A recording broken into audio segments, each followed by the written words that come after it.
रामायण की कथा शुरू करने से पहले मैं भगवान राम की स्तुति करता हूं, तो आप मेरे साथ स्तुति करेंगे।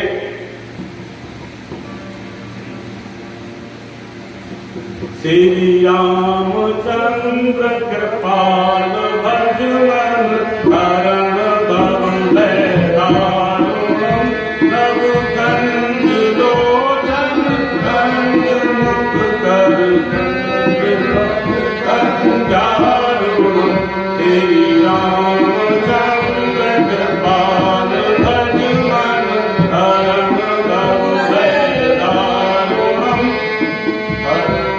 भव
ग्राम रूठा से आज रामायण को एक्सप्लोर कर रहा हूं।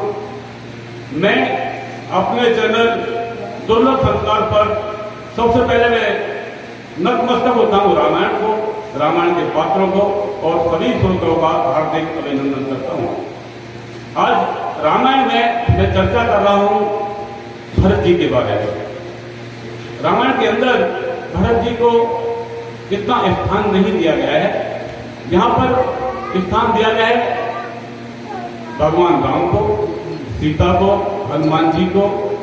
मैं कहना चाहता हूं एक ऐसा चरित्र है भरत का, अकेलों का एक ऐसा चरित्र है जिन्होंने कोई भी गलती नहीं की, लेकिन गलती के बाद, गलती नहीं होने के बाद भी पश्चाताप किया है। उन्होंने कोई भी जिंदगी में गलती नहीं की है।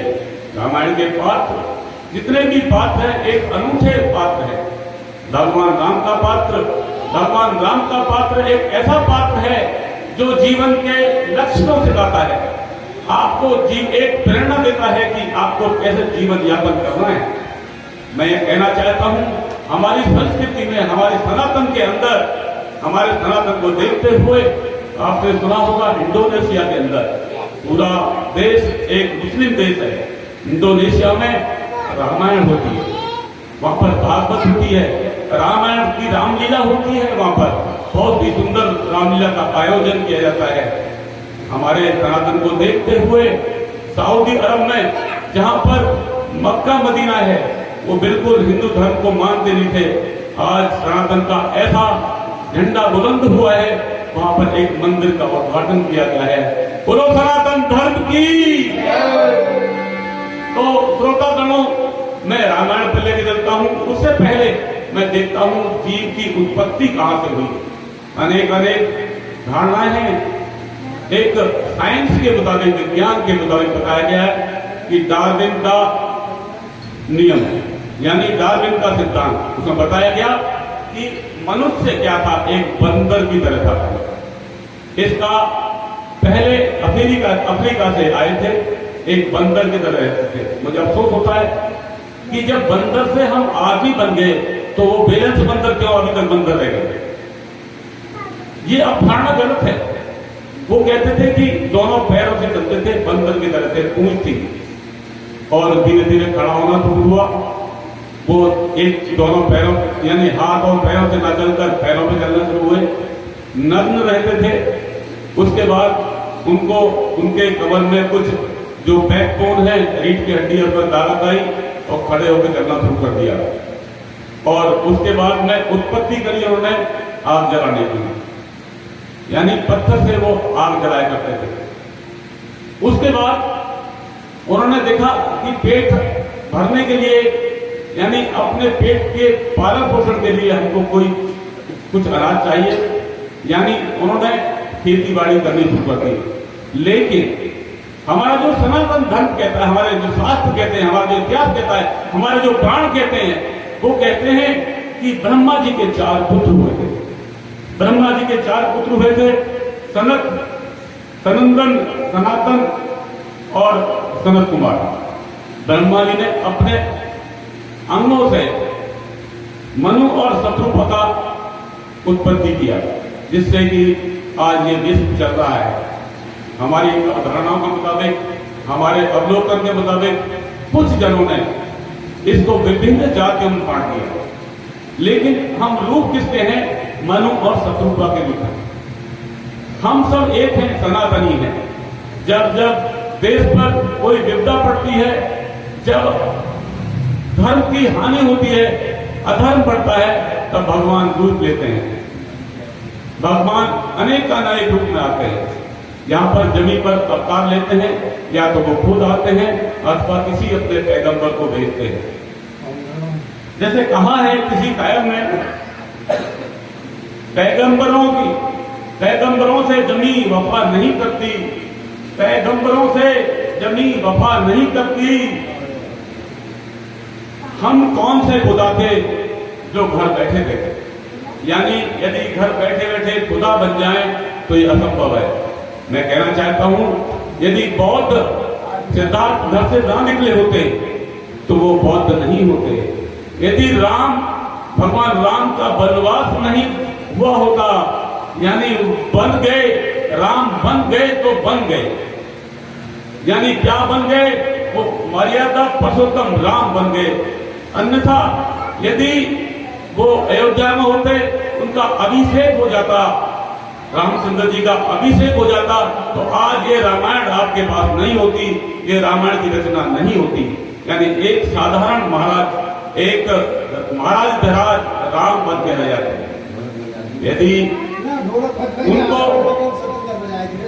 यदि उनको वनवास हुआ तभी ये रामायण लिखी गई है। मैं कहना चाहता हूं कि एक वक्त आया था, एक समय आया था जबकि हिंदू धर्म का पतन हो रहा था। हिंदू धर्म का पतन हो रहा था, बौद्ध धर्म को ऊपर लिए जा रहा था। जैसे कि सम्राट अशोक हुए, बेशक सिद्धार्थ एक क्षत्रिय जाति के थे, लेकिन उन्होंने बौद्ध धर्म अपनाया और बौद्ध धर्म की प्रकृति को आगे भेजना शुरू किया। समुद्रगुप्त, राजा अशोक, इन्होंने बौद्ध धर्म को आगे बढ़ाया। लेकिन जब ये हिंदू धर्म का पतन हुआ तो हमारे केरल के अंदर एक ब्राह्मण परिवार के अंदर एक बच्चा पैदा हुआ और जो शंकर की उपासना का हुआ था उसका नाम शंकर रखा गया। ये दुर्भाग्य की बात है कि 3 महीने बाद ही उसके पिताजी का स्वर्गवास हो गया और वो बच्चा आगे चलकर आदिगुरु शंकराचार्य बना। तो आदि गुरु शंकराचार्य जिन्होंने कि सनातन धर्म को आगे लेके गए, आदि गुरु शंकराचार्य बनारस जा रहे थे, उनके साथ उनके शिष्य थे, 4 शिष्य थे। उन्होंने देखा कि एक गंदा कचरा लिए हुए सिर पर एक आ रहा है, मलिन वस्त्रों के अंदर, यानी सफाई वाला जा रहा था। तो शिष्य बोले हटो हटो हटो, गुरु जी आ रहे हैं, हट जाओ। तो गुरु जी पास में आ गए। वो बोला जो एक भद्र वस्त्रों में था, यानी एक मैं कहूं एक हरिजन के रूप में था, उससे बोला कि हट जाओ तुम यहां से, हमारे गुरु जी आ रहे हैं। तो वो हरिजन बोला ऐसा है, गुरु जी से पूछो क्या वो मुझसे हटना चाहते हैं या मेरे मन से हटना चाहते हैं। यह सुनकर शंकराचार्य अचंभित हो, यानी मन में हर किसी के मन में राम बसे हुए हैं, हर किसी के मन में राम है। और राम का नाम एक ऐसा है, राम का नाम एक ऐसा है कि उसको भुलाया नहीं जा सकता। राम से बड़ा राम का नाम, राम से बड़ा राम का नाम उसको भुलाया नहीं जा सकता। राम नाम पत्थर तैराए, राम नाम पत्थर तैराए, सागर पे सेतु बनाए, सागर पे सेतु बनाए, सीता पे लिख दिया सिया राम, वो पत्थर डूब ना पाए। राम से बड़ा राम का नाम जो तुमरे पाव पार हो जाए। राम से बड़ा राम का नाम जो तुमरे पाव पार हो जाए। भगवान राम ने जन्म लिया। जब भगवान राम ने जन्म लिया, कौशल्या माँ ने देखा तो उनका एक विराट रूप था। कौशल्या माँ बोली हे प्रभु अपने उसी रूप में आ जाओ जो आपका बाल अवस्था में रूप होना चाहिए। भगवान तब्दील होकर बदलकर बाल्य अवस्था रूप में आ गए और रोना शुरू कर दिया। पालने में पड़े हुए थे, भगवान राम रो रहे थे। थोड़ा उनको पालने को हिलाया, भगवान राम चुप हो गए। लेकिन उस साइड में पड़े हुए लक्ष्मण जी रोते ही जा रहे थे, रोते ही जा रहे थे, रोना बंद नहीं कर रहे थे। बार उनको बहुत हिलाया लेकिन रोना बंद नहीं हुआ। झाड़ पूछ वाले को बुलाया लेकिन रोना बंद नहीं हुआ। आखिर हकीमों को बुलाया, रोना बंद नहीं हुआ। बहुत चिल्लियां मार कर रो रहे थे। बड़े सब अचरज में हो गए कि बालक रोना बंद क्यों नहीं कर रहा है। अचानक किसी को सूझा, उन्होंने लक्ष्मण जी को उठाकर भगवान राम के चरणों में रख दिया। लक्ष्मण जी एकदम चुप हो गए। मैं कहना चाहता हूं, हर आदमी की परछाई काली होती है, हर आदमी की परछाई काली होती है, लेकिन हमारे प्रभु राम, हमारे भगवान राम ही एक ऐसे हैं जिनकी परछाई श्वेत है, जिनकी परछाई सफेद है। और वो परछाई किसकी है? लक्ष्मण जी की। भगवान राम की परछाई कौन है? लक्ष्मण। तो मैं अभी आगे चलता हूं। एक समय आया जबकि दशरथ से विश्वामित्र जी रामचंद्र जी को लेने आए। एक वक्त था जबकि असुर साधुओं का विध्वंस कर रहे थे, उनको मार रहे थे, उनके जो यज्ञ थे उनका विध्वंस करते थे, साधुओं को मार देते थे। वो आए दशरथ के पास, गुप्त बात कर रहे थे। राम जी आके बैठे। दशरथ जी बोले तुम जाओ, तुमसे तुम्हारा मतलब नहीं है, हम आपस में बात कर रहे हैं, तुम अपना साइड में जाओ। बोले नहीं, मेरे बारे में बात हो रहा है, तुमने बैठे।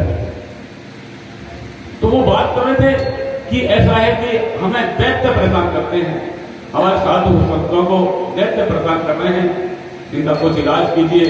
आप हमें भगवान राम को और लक्ष्मण को दे दो। दशरथ जी बोले हमारे पास में अक्षौणी सेना है, आप सेना ले जाएं। हमारे पास में अच्छे अच्छे बहादुर हैं, उन्हें ले जाएं। तो विश्वामित्र जी बोले ऐसा है कि जिसके पास सत्ता होती है, जिनके पास सत्ता होती है, उसमें कुछ अवगुण खड़े जाते हैं। यानी अवगुण खड़े होने के 4 लक्षण हैं। यौवनम, यानी जब जवानी आती है तो उसमें अवगुण खड़े हो जाते हैं। धन आता है तो उसमें अवगुण खड़े हो जाते हैं। जब संपत्ति आती है, जब समृद्धि होती है, यानी राजपाट आता है तो उसमें अवगुण खड़े हो जाते हैं। जब प्रभुत्व आता है तो उसमें अवगुण खड़े हो जाते हैं। लेकिन राम के पास में, आपके राम के पास में सब कुछ है, ये 4 गुण है, लेकिन अवगुण नहीं है। तो मुझे सेना की आवश्यकता नहीं है, मुझे आप राम और लक्ष्मण को दे दो। जब भगवान राम पैदा हुए तो इनका नाम राम नहीं था, इनका नाम था दशरथ राघव। आपने सोचा कि दशरथ कैसे लग गया? देखिए, दक्षिण साइड में, यानी कहता हूं मैं, दक्षिण में किसी भी नाम से पहले उसका पिता का नाम लगता है। जैसे बीबी गिरी, बाराय गिरी, वेंकट गिरी। इसी तरह हर व्यक्ति के आगे, हर लड़की के आगे उसका पिता का नाम लगाया जाता है। अनेकानेक, जैसे बता रहा था कि अनेकानेक अवतार हुए हैं हमारे जमीन पर। जब अधर्म की हानि होती है, धर्म की हानि होती है, अधर्म ज्यादा बढ़ जाता है, तो अनेकानेक अवतार लेते हैं। जैसा कि सबसे पहले क्या हुआ, एक पानी में रहता हुआ मत्स्य अवतार, पहला अवतार था मत्स्य अवतार। उसके बाद धीरे धीरे आगे संसार चलता गया। दूसरा एक ऐसा अवतार हुआ जो पानी में भी चल सकता था और जमीन पर भी रह सकता था, उसका नाम है कच्छ अवतार। कच्छ अवतार का जन्म हुआ। उसके बाद एक ऐसा अवतार ने जन्म लिया जिसमें मैं माफी चाहूंगा, जो कि रामायण पढ़ने वाले आ रहे हैं, मैं उनसे माफी चाहूंगा कि मेरी कथा को समाप्त होने दें, उसके बाद मैं आपका स्वागत करूंगा। उसके बाद में एक ऐसा अवतार आया कि जिसमें जो पानी में भी चल सकता था, जमीन पे भी चल सकता और रह भी सकता था, यानी भीषण में चल सकता था। शुक्र अवतार, यानी सुअर का अवतार। उसके बाद एक अवतार ऐसा आया जो एक व्यक्ति भी था और पशु भी था, यानी नरसिंह अवतार। नरसिंह अवतार आए। उसके बाद एक छोटे से अवतार आए, क्या कहते हैं, वामन अवतार। वामन अवतार आए। और उसके बाद एक बहादुर, यानी क्षत्रिय होते हुए, एक यानी ब्राह्मण होते हुए भी क्षत्रिय थे, वो आए परशुराम अवतार। और उसके बाद वो अवतार जिनकी हम प्रेरणा लेते हैं, जिनको लेकर हम चलना सीखते हैं। हमारा पूरा देश, हमारा सनातन चलना सीखता है। और हम ये आह्वान करते हैं कि देश विदेश के सभी धर्म, जाति वाले, मजहब वाले उनसे प्रेरणा लें। उन अवतार ने जन्म लिया, वो थे मर्यादा पुरुषोत्तम अवतार। तो देखिए, मर्यादा पुरुषोत्तम को वनवास दिया गया। वनवास इस मतलब से दिया गया, 14 साल का ही वनवास क्यों दिया गया? बड़ा ही पूछने वाला प्रश्न है कि 14 साल का ही वनवास भगवान राम को क्यों दिया गया? उस समय से लेकर जब वनवास दिया गया तो भगवान राम को जो वनवास दिया गया तो रावण की उम्र सिर्फ 14 साल बाकी थी। रावण की उम्र सिर्फ 14 साल ही बाकी थी, तो उनको वनवास दिया गया। मैं कह रहा हूं, जब वनवास देने के बाद में भरत जी उस टाइम अयोध्या में नहीं थे, भरत जी अपने ननिहाल में थे। भरत जी अपने ननिहाल में थे, उनको वहां से लाया गया और उनको बताया गया कि आपके पिता का स्वर्गवास हो गया और राम को वनवास हो गया, उनको नहीं बताया गया। जैसा कि आप देखते हैं, किसी को कोई बात हो जाए तो उसको बोलते हैं कि आपके अमुक आदमी बहुत ही सीरियस हैं, आप आ जाए, जबकि हादसा खत्म हो जाता है। जब भरत जी आए तो रास्ते में उन्हें एक मंदिर था जो कि उनके परिवार का मंदिर था। वहां पर उनके जो पूर्वज थे उनकी मूर्ति लगी हुई थी, यानी जो स्वर्गवासी हो जाते थे। तो उनको नमन करते हुए भरत जी जैसे आगे चलते गए तो देखा उनके पिता की भी एक मूर्ति लगी हुई है। जब देखा मेरे पिता की मूर्ति लगी हुई है तो उन्होंने पूछा मंत्री से पूछा कि मुझे अवगत क्यों नहीं कराया गया, ये कैसे हो गया। तो जो होना है उसको चाहे संत हो साधु हो वो सबके साथ होना वो सच है, मृत्यु सच है, उसको कोई टाल नहीं सकता है। तो वनवास होने के बाद भगवान राम को पता था कि मैं वन में आऊंगा तो मेरे पीछे पीछे भरत आएगा, मुझे देखने के लिए, मुझे बुलाने के लिए भरत अवश्य आएगा। भगवान को पता था। उन्होंने वन देवी से आग्रह किया, हे देवी तुम जिस रास्ते से मेरा भाई भरत आता है उस रास्ते से पूरे कांटे को खोल दो, उन सारे कांटों को वहां से हटा दो। क्यों? कि मेरा भाई भरत आ रहा है। बंदे बोली जैसी आज्ञा महाराज, लेकिन मैं ये पूछने का कष्ट कर सकती हूं कि अयोध्या का महाराज क्या इतना कोमल है, अयोध्या का महाराज क्या इतना कोमल है कि वो यहां पर कांटों से डर जाएगा।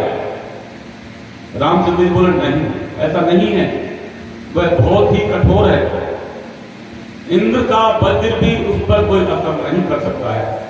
लेकिन उसे ये मालूम पड़ेगा यदि उसके पैर में एक कांटा भी चुभ गया तो वह बिलक उठेगा, बोलेगा मेरे कारण मेरे भाई, मेरे बड़े भाई और मेरी भाभी श्री को ये कष्ट झेलने पड़े, मैं इसको सहन नहीं कर पाऊंगा। और मैं ये कहना चाहता हूं यदि मेरे भक्त को कुछ दुख मिले, मुझे बेशक कोई दुख मिल जाए, मुझे कितना भी दुख मिल जाए मैं सहन कर लूंगा, लेकिन मेरे भक्त को कोई दुख हो तो मैं उसे सहन नहीं कर पाऊंगा। और वही किया, वन देवी ने पूरे मार्ग को स्वच्छ कर दिया, यानी ऐसा कर दिया कि वह एक गद्दे की तरह जमीन हो गई। भरत जी आए, भरत जी को जैसा मालूम पड़ा भरत जी अयोध्या में प्रतिष्ठित नहीं हुए। उन्होंने वहां से ही अपना बैकडोर ले लिया, यहां से चल दिए और उनके साथ थे उनका सारा परिवार, उनकी माता, तीनों माताएं, उनके ससुर, उनके सास, उनकी सेनाएं, उनके मंत्री, सभी उनके साथ चल दिए भगवान राम को बनाने के लिए। जैसा कि बताया था कि रास्ते को इस तरह स्वच्छ कर दिया गया था, यानी कोमल चरण चलत चलत बिन बनहि, कोमल चरण चलत चलत बिन बनहि, यानी एक राजा होने के नाते चरण कोमल तो है ही, कोमल चरण और उनमें पनाही नहीं पहनी हुई है, यानी जूते नहीं पहने हुए हैं, वो चलते जा रहे हैं भगवान राम को बुलाने के लिए। भई मृत्यु भूमि सुखच मन मन ही, यानी भूमि जो है, जो पृथ्वी है, सच्चा कर एक मृदु बन गई है, एक मीठी बन गई है कि उनके पैर में कोई कांटा ना लग जाए। वहां से चलने से पहले भरत जी के साथ में जितने भी आए हुए थे, जितनी सभा आई हुई थी, सबसे पहले भारद्वाज ऋषि के आश्रम में रुकते हैं। भारद्वाज ऋषि के आश्रम में रुकते हैं। भरत जी भारद्वाज ऋषि से पूछते हैं, हे ऋषिवर मुझे ये बताइए, मेरे बड़े भाई, मेरे भ्राताश्री मुझसे नाराज तो नहीं होंगे? मुझसे इतनी बड़ी गलती हुई है, मुझे राजपाट दे दिया गया और उनको वनवास दे दिया गया। भारद्वाज जी बोले, देखो मैं यह नहीं जानता कि वो तुमसे कितने प्यार करते हैं, मैं नहीं जानता कि तुमसे कितने प्यार करते हैं, लेकिन मैं ये जानता हूं जब वो इस गंगा नदी को पार कर रहे थे, जब इस गंगा नदी को पार कर रहे थे तो पुरोहित ने एक पूजा की। पूजा के अंदर उनके दोनों हाथों में गंगा जल को दिया और पुरोहित ने मंत्र करना शुरू कर दिया। और जैसे ही मंत्र के अंदर आया, जम्बू खंडे भरत दीपे, जैसे मंत्र के अंदर आया जम्बू खंडे भरत दीपे, उनके हाथों से गंगा जल छूट गया और गिरकर बिलक बिलक कर रोने लगे, हाय भरत, हाय भरत। यानी तुम तन दो जरूर हो, लेकिन मन एक है, मन एक है। तुम्हारे अंदर जितना प्रेम अपने भाई के लिए बढ़ा हुआ है, उससे कहीं अधिक भगवान राम के अंदर तुम्हारे प्रति प्रेम है। तो मैं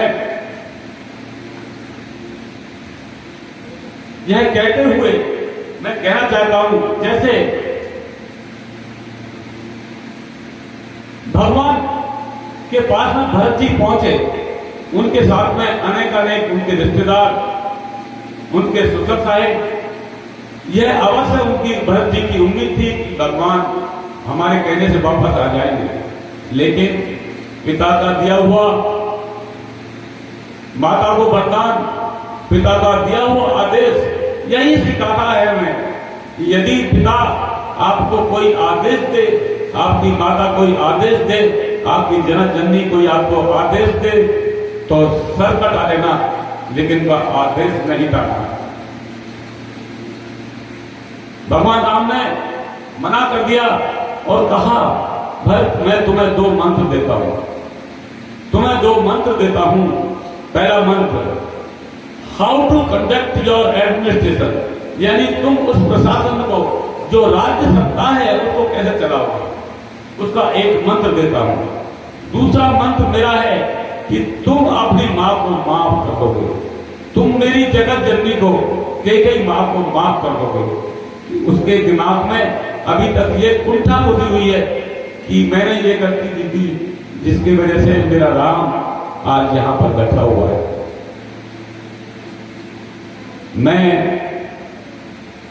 मेरे खुद आंखों में थोड़ा सा पानी चल गया, मैं माफी चाहूंगा।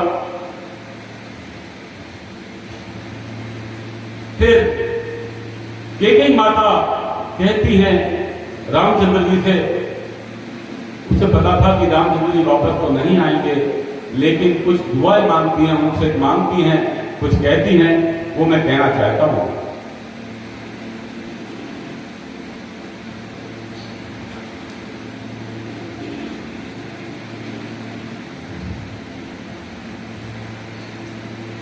कहते आते थे यही सब नर देही, सब ये कहते आते हैं, यानी सब प्राणी यही कहते हैं, हे हर हर मर्दे यही कहती है, मात न कुमाता पुत्र कुपुत्र भले ही। माता कुमाता नहीं हो सकती, लेकिन पुत्र कुपुत्र बेशक हो जाए। माता कुमाता नहीं हो सकती, लेकिन पुत्र कुपुत्र बेशक हो जाए। कहते आते हैं यही सब नर देही, मात न कुमाता पुत्र कुपुत्र भले ही। पर हाय आज ये कैसी सुनी विधाता, पर हाय आज ये कैसी सुनी विधाता, है पुत्र पुत्र हुई बनी कुमाता माता।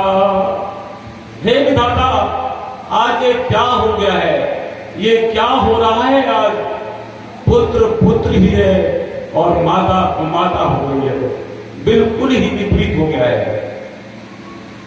युग युग चलती रहे युग युग चलती रहे कठोर कहानी, युग युग चलती रहे कठोर कहानी। थी रघुकुल में एक अभागी रानी, युग युग चलती रहे कठोर कहानी। युग युग में ये कहानी चलती रहेगी। सब इसको रामायण में गाएंगे, हर युग में गाएंगे कि इस तरह की एक अयोध्या के अंदर इतनी कठोर रानी हुई थी जो कि माता से कुमाता बन गई थी। युग युग चलती रहे कठोर कहानी, थी रघुकुल में भी एक अभागी रानी। थूके मुझ पे त्रिलोक भले ही थूके, थूके मुझ पे त्रिलोक भले ही थूके। चाहे त्रिलोक मुझ पे युग युग तक थूकता रहे, चाहे जिसको जो कहना है वो मेरे बारे में कहता रहे, मुझे बुरा नहीं लगेगा। जो मैंने किया है वो मैं भुगतूंगी। थूके मुझ पर त्रिलोक भले ही थूके, जो कोई जो कह सके क्यों चूके। परंतु मैं एक दुआ करती हूं, प्रभु तुमसे एक चीज मांगती हूं, मुझे बाकी सब बर्दाश्त है। सीने न भरत का, सीने न भरत का, किंतु मात्र धम मात्र पद मुझसे। सीने न भरत का, किंतु मात्र पद मुझसे। हे रामचंद्र, हे मेरे प्रभु, भरत को समझा दो कि मेरा मात्र पद ना छिन जाए। बेशक मैं जैसी हूं ठीक हूं, मेरा मात्र पद ना छिन जाए। सीने न भरत का, किंतु मात्र पद मुझसे। हे राम दुहाई करूं और क्या तुझसे। हे राम, मैं यही दुआई करती हूं कि मेरा मात्र पद ना छिन जाए। भगवान राम ने ढांढस बढ़ाया। सबसे पहले जो माताएं गई थी, साथ में गुरु भी थे उनके, लेकिन माता कैकेयी के ही पैर छुए। भगवान राम ने माता कैकेयी के पैर छुए, जिससे उनको ये अनुमोद ना हो, ये अनुभव ना हो कि मैंने गलती की है, भगवान राम मुझे माफ नहीं कर रहे हैं। तो सबसे पहले पैर उन्होंने कैकेयी के ही छुए। भगवान राम बोले, हे माता, मुझे वो दिन याद है। हे माता, मुझे वो दिन याद है। माता कौशल्या, जब मैं सोता था उनके पास, तो वो मुझे जब मैं रोता था तो उठा के तुम्हारे पास ले जाती थी और कहती थी, हे कोयल, तेरा पुत्र राम जा गया है, ले इसको सुला ले। लोको कुन तेरा, लोको कुन तेरा, कहो राम ये जागा। लोको कुन तेरा, कहो राम ये जागा। निज मजली माँ का स्वप्न देख उठ भागा। हे कोकिला, तेरा स्वप्न देखकर ये बच्चा जाग गया है और उठ के भाग गया है, इसको तू अपनी गोद में उठा ले। होने पर बहुधा, होने पर बहुधा, रात रात अंधेरी। होने पर बहुधा, अर्ध रात अंधेरी। मैं वही राम तेरा और के गई मेरी। हे माता, मैं तेरा वही राम हूं जिसको तू उठा लेती थी, गोदी में अपने आंचल में छिपा लेती थी, और तू मेरी वही के कई माता है। मेरे पास और कोई कहने के लिए कोई शब्द नहीं है। 100 बार धन्य, 100 बार धन्य वे, 100 बार धन्य है वे, 100 बार धन्य वे एक लाल की माई। एक लाल की माता 100 बार धन्य है जिसने भरत जैसा भाई पैदा किया है। 100 बार धन्य वो एक लाल की माई। मैं आज ये कथा, अभी ये रामायण के अंदर भरत जी का ही चल रहा है अध्याय, इस अध्याय में भरत जी का ही वर्णन चल रहा है और मुझे अवसर मिला है राम कथा कहने का। मैं जैसा भी हूँ आज प्रथम बार ये कथा कह रहा हूँ, तो मैं आशा करता हूँ आप मुझे उत्साहित करेंगे। 100 बार धन्य वह एक लाल की माई, जिस माता है, जिस माता ने जना एक भरत सा भाई, जिस माता ने जना एक भरत सा भाई। रामचंद्र जी की बात सुनकर इतनी सभा बैठी थी, सब पागल हो गए, यानी बिलक बिलक कर रोने लगी, सब पागलों की तरह चिल्लाने लगे। पागल श्री प्रभु के साथ सभा चिल्लाई, पागल श्री प्रभु के साथ सभा चिल्लाई। 100 बार धन्य है, 100 बार धन्य है एक लाल की माई। 100 बार धन्य है एक लाल की माई। 100 बार धन्य है एक लाल की माई। धन्यवाद। मैं और थोड़ा टाइम दूंगा, थोड़ा सा समय और दूंगा मैं।